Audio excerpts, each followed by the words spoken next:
Welcome back to Rolling Solo. My name is Adam Smith, and today I'm really excited to be diving back into Werewolf the Apocalypse Retribution from Flyos Games. This one is currently on crowdfunding Kickstarter right now, so if you want to check that out, I've got links in the video description and pinned comment. Also, if you haven't checked out the creation of the character I have here on the left, or the setup scenario over here to the right, we had setup scenario number 1, all of that's covered in one video, and I'll put a link to it in the top right-hand corner so you can check it out right now. But at this point in time, we're going to go through the gameplay highlights of Werewolf the Apocalypse to show you all the different aspects of what's involved when playing through scenario 1 as an example. Now, there is a large storybook included within this one, and you'll find the full narrative of the scenario up front. You'll also find information around the objective, the action that you may need to complete. In this case, we need to go to the scenario 1 booklet and read event page E1, which I'll be doing in a second here. And then we've also got optional scenario goals we can actually go after within this one if we choose to. That can give us trophies, which is essentially currency within the game in order to obtain items. And we can also gain XP, of course, allowing us to level up our abilities and attributes. If you'd like to see a close-up shot of the narrative in order to read it for yourself, you can check out my prior video in order to do just that. For right now, we're going to dive right into the smaller booklet and read event page E1. This stream is sacred to those who live near the Caern, the home of Frog, one of the Sept's patron spirits. It typically flowed with babbling songs, but tonight there's something dreadfully amiss. You sense it immediately as you approach it.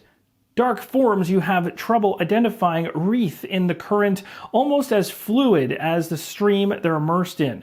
Their form shifts constantly, and the gloom of the forest makes it hard to understand what you're looking at. You've seen banes infest people, plants, even stones before, but these appear to be coagulated masses of poison and toxic spew, a miasma of horrendous gas distorting the air around them. You can only imagine they are the remnants of some fuel spill or chemical runoff. Seeping into the stream, they defile it as they spread their toxicity into the rushing water. Frog must have already run off to hide or met the same fate as your Sept mates. You can only imagine what the stream will look like in the future should those foul forms be allowed to remain there. But cleaning and purifying the stream will have to wait after tonight. You have to find Quell first, and any other survivor. You must regroup as soon as you can and decide, in Sings with Luna's absence, what the best course of action is. It now tells us to move to event E2, and it states, just as you're about to step over the creek, powerful jets of putrid water launch from the riverbed, forcing you to step back as they reveal what is corrupting the once peaceful brook. At this point, we remove action token number 1 from the tile, which you can see there in the very center with the lightning bolt. And we're going to set one Snatcher Fomori NPC with the Snatcher Fomori stake card number 7 on the indicated hex. Here's how the game state has changed. We have 2 thorns that have disappeared. A Snatcher showed up here. It's worth mentioning on the base there. There's an arrow that's actually heading northeast, so you can't really see it all that well there. But basically, it's looking off in this direction. We have the stake card for the enemy, and it stays on its backside because we are not currently in combat with it yet. We also have some information on the back of this NPC enemy, and it does state the line of sight, and it also talks about whether it's aggressive or neutral. It's aggressive with a closed fist, and it's neutral with an open hand icon. It has a closed fist, so it is an aggressive individual. So how you determine line of sight is we know that it's 2. We take a look at every single adjacent location around the figure we're talking about, so it can see all of those. Then we take a look for the arrow on the base, which is pointing off in this direction, and we basically draw out a line of sight in a triangle formation going out 2 spaces at its furthest. So basically this one, and then here, here, and here. So right here is what it can see mainly, and then anything around the back side of it. Another very important step before you dive into a scenario is to look across the decks of the 3 forms you have available and the cards we set up based on our character sheet, remember. You're going to go ahead right now at the beginning of the scenario and you're going to select 5 active cards from each of the decks, and the rest of the cards can just be put off to the side. Keep them in their respective decks, and you're going to have those 5 cards per the different forms, and as you shapeshift between them when you're doing combat, you'll use these cards to your advantage to try to inflict damage damage and other abilities across gameplay as you progress. Now, once you run out of those active cards in your hand, you can then go ahead and replenish from the deck. So you're going to see the other cards, of course, but one other thing you can do is, let's say, for instance, you have an active hand of 5 cards and you go into some combats and now you've only got 1 left. If you don't like that last card that you have and you really want to refresh your hand earlier, you can spend willpower off your character board, and that's tracked with a cube on the player board in order to refresh that hand earlier. At this point, I've now selected 5 cards from each of the form decks, and I have 5 laid out here in front of you to show you the 5 that's based on the current shape or form that I'm in right now.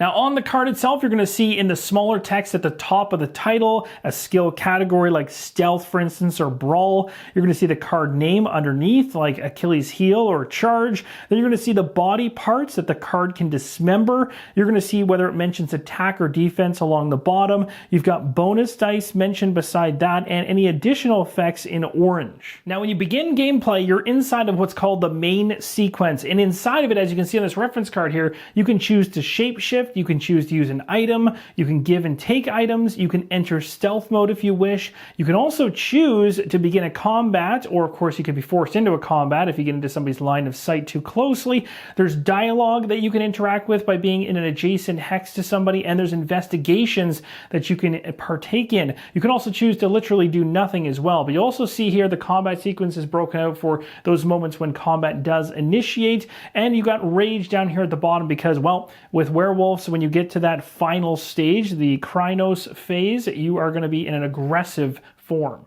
Now, from the very beginning of gameplay, you're going to know what your initiative is for your main character you're controlling, and it's based on its physical attributes. So in this case, for me, it's 2 on my character sheet.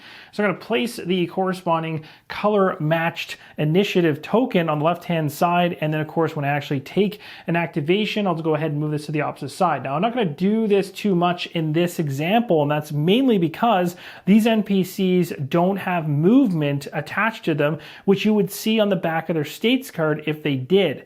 Now, if they do have movement, you're going to immediately grab some tokens which have Roman numerals on them, and you'll place 1 here on the initiative track based on the number on the back of the state card, and then place another one of those tokens that match the same Roman numeral on the state card, so you know which ones relate.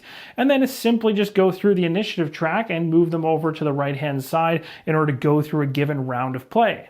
Now, for the very first round of play inside the main sequence, I'm going to choose to go into stealth mode, which is going to have me place a stealth token next to my character. It is possible to lose your stealth token, and you can lose it by being pushed into combat or if an NPC sees you. So in this case, this NPC is actually looking in this direction and has a line of sight of 3. So starting to build a triangle out from the base here, we have first line of sight for these 2 hexes, second line of sight for the next 3 hexes, and then a third line of sight going right off the game board there. So if we decide to walk off in this direction, we're going to be within its line of sight. There's also an advantage, unfortunately, to the stealth checks you have to make if you walk in front of the NPC you're trying to sneak around. If you decide to run around it from behind, there's actually a negative to the stealth check, which can actually help you. So determining which way to go is a strategic decision. Of course, it's also worth mentioning that you can't go into stealth mode if you are inside the line of sight of any NPCs in play currently. Also, when you decide which way you want to try to sneak around during the main sequence. So right now I have an allotment of 3 movement, and because I'm in this lupus active shape, it says right on the player dashboard in the card that I gain +3 movement. So I have up to 6 movement right now. When you're moving through several hexes of the NPC's line of sight, you use the highest difficulty among all these hexes for your stealth check, and there are differences in terms of the plus or minuses to the stealth check, again based on which way you sneak around it. If you're in the triangle of the hex in front of the NPC, the difficulty is equal to the NPC's line of sight value. If you are directly in front of the NPC, the difficulty is the NPC line of sight value +2, so it's even worse because you're standing right in front of them. If you are on the hex on either side of the NPC, the difficulty value will be the NPC's line of sight value. And then finally, if you are on the hex directly behind the NPC, the difficulty value will be the NPC's line of sight value -1. So always best to try to sneak around from behind, but as you can see in this situation, if I'm trying to get over here with my movement, it looks like I'm going to be taking one of those more nastier stealth checks. So as I move into the enemy's line of sight, I'm going to do a stealth check, which is my physical plus my stealth skill check, but I do have some automatic successes thanks to my character build. Down here in my active shape that I'm currently in, it says I gain 1 success to stealth checks, which is great. And then up here, I have +3 successes during a stealth check. So I've got 4 going in. And I also have 2 stealth off of my character sheet based on my character creation. So I have 6 successes. However, I'm choosing to walk right in front of the NPC, so that's going to give it a +2. So I have 6 successes going into this, making it certainly a lot easier. And the one thing I'll mention is when you're making a physical plus sneak skill check, the physical attribute I have is 2, which means I get to roll 2 black dice. And I would roll that and add to the successes that I already have. So I'm at 6 right now. Now, what kind of check am I going up against? Well, it's based on the line of sight of the individual, which in this case is 3 plus 2, which is 5. So just on my stats alone, before I even roll at all, I've already succeeded. Now, this is a happy case. This is a good situation. It's not always going to be like this. The only things you'll land on a black die are successes or blanks. So in this case, no need to roll whatsoever. We pass it and we're able to move on. Now that whole thing might have seemed quite easy, but that's because I got the best case scenario here. I used an ability off this card, which can only be used once per scenario based on it matching the same state of the moon. I can no longer use this, meaning I don't get 3 successes during a stealth check going forward in this scenario, but I could use a card like Blissful Ignorance, which is a gift that has the ability for me to spend a willpower in order to get an automatic success at my stealth checks. But I certainly won't be going in with as heavy amount of successes I just did on this first one. So I've snuck up behind this individual, which is a perfect case scenario in order to try to silently take it out with a stealth attack. And that's an option I have if I wish to try and keep the token that I have in play and try to take down this individual without initiating a full combat sequence of back and forth, as you typically expect in combat. Now, one of the advantages from attacking from behind, whether you do it in stealth mode or just do it in combat in general, is you're going to get an additional damage from attacking from behind. So that's a benefit right out of the gate. So now we're going to go ahead and make our sneak attack. We know we get 1 automatic hit right out of the gates. It's also worth mentioning when you make a sneak attack, when you're in stealth mode, it's undefendable damage. No resistance can stop it, which is awesome. Now we got 6 damage points we need to hit on this thing to get it down to its skull. I flipped the state token over and put the tracker there based on the number of players, which is 1 in my case. I'm playing solo.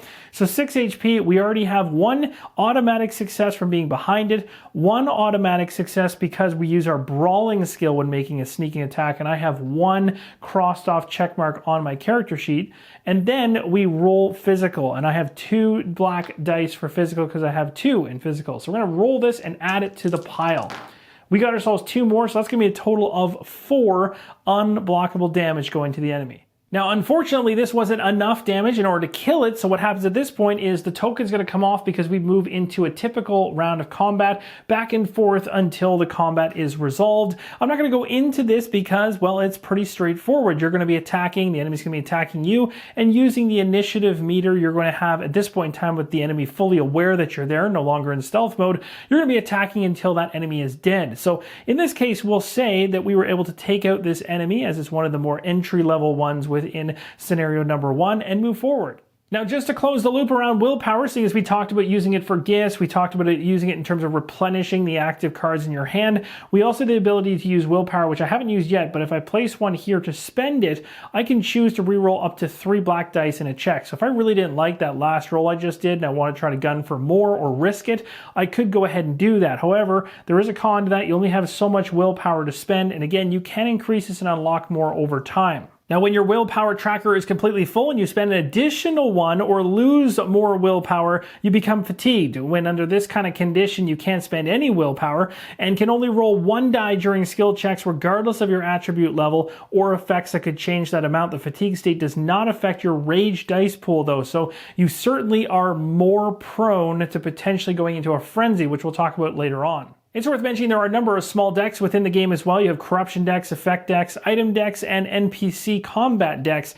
These are going to be used, of course, during combat. So if we had gone into a full-fledged combat with that last individual, we'd be drawing cards out of here. Items, of course, are things you can purchase using the trophies within the game that you would gain through obtaining, whether it's side objectives, main objectives of the scenario. You also have corruption. We'll talk about that later on. And effect cards that are called upon throughout the story as things progress. Now let's talk about glorious attacks. This is the choice that you have when you go up against a particular enemy in combat. When you flip over their state card, you will see certain enemies will actually tell you weak points on the enemy's body you can actually go after.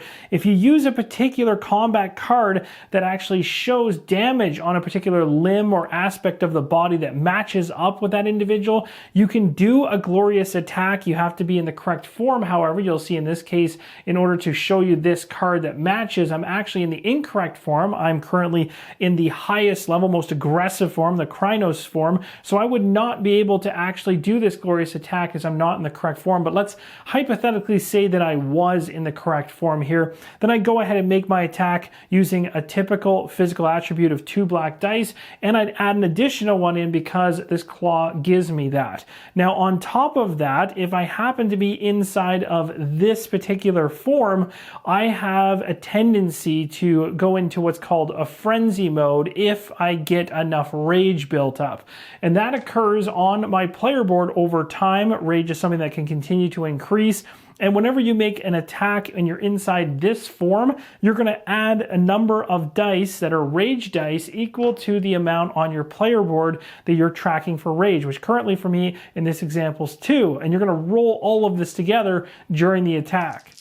So in this example, we go ahead and roll some dice off, see what we get, and I actually got quite lucky. So I ended up, actually it was pretty poor. I ended up getting 2 successes of this. This would be a really good time to use willpower for an example in order to re-roll my black dice because it's safe enough to roll these black dice without anything nasty happening off of the rage dice. Now, what you're probably wondering is, well, what bad things could happen? Oh, that's a much better roll. What nasty things could potentially happen off of the rage dice? Well, you can land a particular symbol that can get you into some trouble in the future. So how rage ends up turning into a frenzy, and I'll explain what frenzy does in a second, is in this situation, you would take a look at your final results for dice and add up all the successes across black versus the brown dice for rage here. In this case, we have 5 successes on black, and this symbol gives 3 successes on the rage side of the equation, which is pretty aggressive, but we're still okay here. This would mean we're not going to go into a frenzy of rage, which is good news if that's what we want.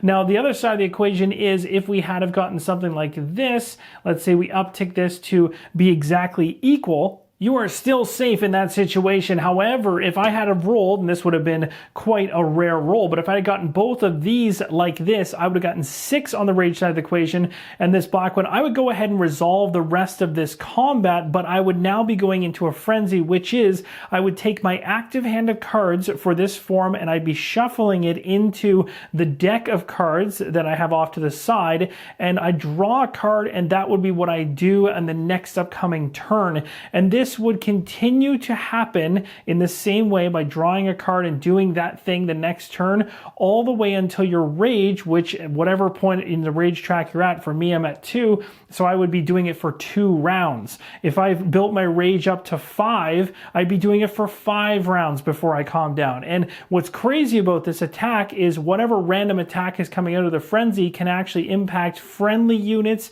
like allies, NPCs, all that kind of stuff, as well as other characters or the enemies. So it really becomes this situation where you need to be aware of this individual is in a frenzy, they're attacking everything that lines up with their particular combat card. How do we get away from them in order to avoid being a target and make sure that their frenzy is beneficial to us? That's going to work sometimes, and other times it's not going to work.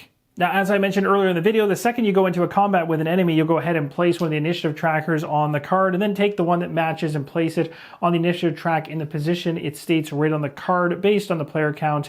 And of course, it tells you its attack. It also accounts for its resistance in terms of what it can handle when you dole damage back at it. And it's got its abilities and things like that listed right there. Now, as I alluded to earlier in the video, when you're traversing through the game in the main sequence and then you run into a combat sequence, you dive down that branching path until it resolves and you go back into the main sequence, you might run into somebody that you want to talk to. And this will be set up based on the scenario. There might be a person standing somewhere or somebody moving around the game board that you can interact with. And if you interact with them, you'll be told to take a series of checks. Of course, there'll be a narrative around it, and those decisions will have RPG consequences throughout your campaign and gameplay, and may even obviously impact the current scenario you're inside of as well. So those are going to have ripple effects throughout the gameplay, those dialogues. But also, in addition to the dialogues, you also have investigations. Here's an example of one of the investigation tokens that you can interact with, and I'll also show you inside the scenario booklet what it looks like. Here's a look inside of the scenario booklet for investigation token number 1. You'll see on the left-hand side up top there, you got some narrative text, and then of course it goes into asking you questions around whether you already have particular clue tokens that might be part of the scenario. And this is really interesting because very similar to what they put around Vampire Chapters in that RPG experience, the time frame of when you interact with certain clue tokens, certain dialogue options, make certain choices will have impacts as what you can and can't do in these certain situations in the booklet, which can have ripple effects, as I mentioned before, and send you off on all kinds of branching paths. It'll also tell you exactly what check to make inside the investigation in order to get a number of successes to read particular entries and progress through the investigation. Another aspect of gameplay I really thought was cool was these pack strategies, basically setting yourself up in a particular grid pattern based on a pack mentality, whether you're using a true solo character and allies to pull it off, or you're using multiple flushed out characters to pull it off. You can do this across different player counts, which is awesome, and this allows you to pull off some pretty cool maneuvers based on successes and failures. Of course, you get the failure side of the equation, not as good, but the successes can be quite rewarding. Now, another awesome part of the game, whether you're playing true solo or multi-handed solo, is running into allies. Whether you're finding them through dialogue options, investigations, or just within scenario setups, you can use these allies to your advantage to give you the upper hand against the enemies in the game. They also, of course, have very cool abilities and are laid out in state cards very similar to how they are for the enemies. Now, just to add to the failing of stealth checks, and you didn't see many failed stealth checks prior, but at this point, if I was to fail a stealth check, this token would be discarded, as I discussed before, but also the NPC gains a vigilance token, which is this token right here, and any further stealth check against the NPC will have its difficulty increased by 1. If the NPC already had a vigilance token, they gain 1 resistance token if they have a state card, or they initiate a combat sequence if they have an aggressive nature. So basically, it's just ramping them up to be even more aware and even more aggressive than their original state. So fail that enough times and you've got yourself some problems. There are a number of terrain-based tokens within the game. You have obstacle tokens here, for instance, so you can't move on top of them. They block a line of sight. You also have difficult terrain tokens, which are these ones right here, and they basically have the icon that lets you know you're going to pay an additional movement in order to move through them. You've got investigation area tokens. We saw those. Action tokens are the ones that are going to be called upon by the scenario to action, and then maybe go into the scenario booklet to further flush out what's changing in the scenario you're playing. You've got locked doors. You have fire tokens, fog tokens, and these all impact the game in different ways. At this point, I want to circle back to these decks of cards to talk a little bit more about effect cards and the corruption cards. Now, first off, the corruption deck here ties to the corruption tracker on the player dashboard, which currently has 5 positions. When that corruption tracker is filled up, you are going to take a corruption card, and that is represented inside with multiple levels of corruption coming from the Wyrm, giving you unique disadvantages, which is certainly not good, but in some situations, advantages. Now, whenever you would actually fill up the corruption tracker in your player board, you take a new corruption card. So if you have one already and you fill it up again, you take another one, but you're taking a corruption card 1 level higher, making things even nastier as you go throughout your entire campaign. Now, you're probably wondering, well, how does the corruption actually increase? Well, do you remember that die result on the rage die that I said was equal to 3 successes? It's also equal to a corruption, as it matches the same icon, and that is going to force you to uptick your corruption tracker. And again, if you fill that thing up, you're going to be getting a card off this deck. Here's a quick look at the player dashboard again. So you have damage, of course, your overall health, and of course you can unlock more to be able to take more damage going forward. Same with willpower. You have rage completely wide open because, again, you can take as much rage as you want to spend. But then, of course, once you go into a frenzy, you start taking it down round by round as you go around, just wiping things out around you, going nuts. And then the corruption tracker here, as I mentioned, once you fill it up, you're going to take a corruption card and empty it back out again. And of course, that can just continue to loop over and over as the corruption cards get higher and higher. So those are the major tracks on the player board that you're going to be managing as you go through the campaign. Something else you'll want to keep your eye out for as you go through the campaign is getting the help of patron spirits who will join the Caern and grant bonuses to the pack. When a patron spirit joins the Caern, you just place the token on the Caern board. On the backside of the reference card you saw earlier for the actual flow of gameplay, there will be a whole list out of the effects that each of these spirits have. There's also in the lower portion of the card all of the effect tokens, which I haven't gone over many of them except for the stealth one, but there's a number of other things like immobilize, stun, bleed, and retaliation. Here's a look at some item cards within the prototype. Of course, there'll be many more beyond this. This is, of course, going to buff up all of your attacks, giving you effects that can really help you with line of sight and additional successes or resolving damage. You also have these tokens right here, which are the trophy tokens. You'll accumulate them through different main objectives, side objectives, and just other interactions you have within the game experience. It's also worth mentioning, if you do a glorious attack that I talked about earlier, you also gain trophies as well. And this is where you can use them to your favor in order to pick up items in order to make your characters that much better. Items that are available to be purchased using trophies will be found within the storybook in the Clings to Darkness inventory section. And as I alluded to earlier in the video, you're going to be able to unlock positions on the player board to make your character stronger over time. Plus, remember, you're going to be able to change these decks of cards across all three forms, adding more cards into the deck based on the skills and attributes that continue to increase throughout the campaign as your character basically morphs and transforms